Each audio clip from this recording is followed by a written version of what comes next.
I want you to remember one name before this video starts, Robert Ouko. By the end of this video, you'll understand why some of the most powerful men in East African history did not want you to hear it. In February 1990, a herdsbar found something at the bottom of a hill in western Kenya. What he found triggered riots, brought foreign detectives across the world, and started a mystery that, 35 years later, has never been solved. I'm the Unspoken East. This is East Africa's Unsolved Files. Robert Ouko was Kenya's Minister of Foreign Affairs, trusted, respected, and close to President Daniel Arap Moi. In late January 1990, he traveled with Moi's delegation to Washington, D.C., for a meeting with U.S. President George H.W. Bush.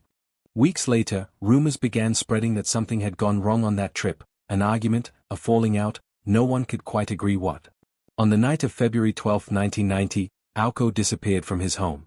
He was never seen alive again. 4 days later, his body was found near a hill outside Muhoroni, burned, with a gun and a jerrycan placed nearby. The official story, suicide. Nobody believed it. His body showed signs he'd been restrained and shot before the fire. Public anger exploded into riots in Nairobi, forcing President Moi to bring in outside investigators, Scotland Yard, from London. Detective Superintendent John Troon led the investigation. He zeroed in on a theory, that Ouko had been preparing a report on government corruption, one that could have implicated senior officials. That report was never found. Troon named 2 men as prime suspects to a judicial inquiry, Energy Minister Nicholas B. Watt, and the country's powerful head of internal security. Both denied it. Before the inquiry could finish, President Moi disbanded it. Troon left the country and never came back. No final report was ever issued. A former district commissioner was tried for the murder in 1992, and acquitted. To this day, no one has ever been convicted. Here's where the case gets even darker. In the years after, several people connected to the investigation died. One, a former police commissioner, reportedly collapsed suddenly after complaining a drink tasted strange. None of these deaths were ever officially proven to be connected.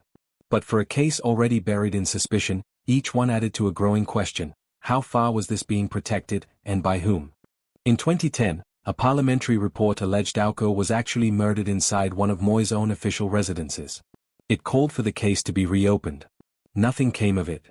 The file remains open.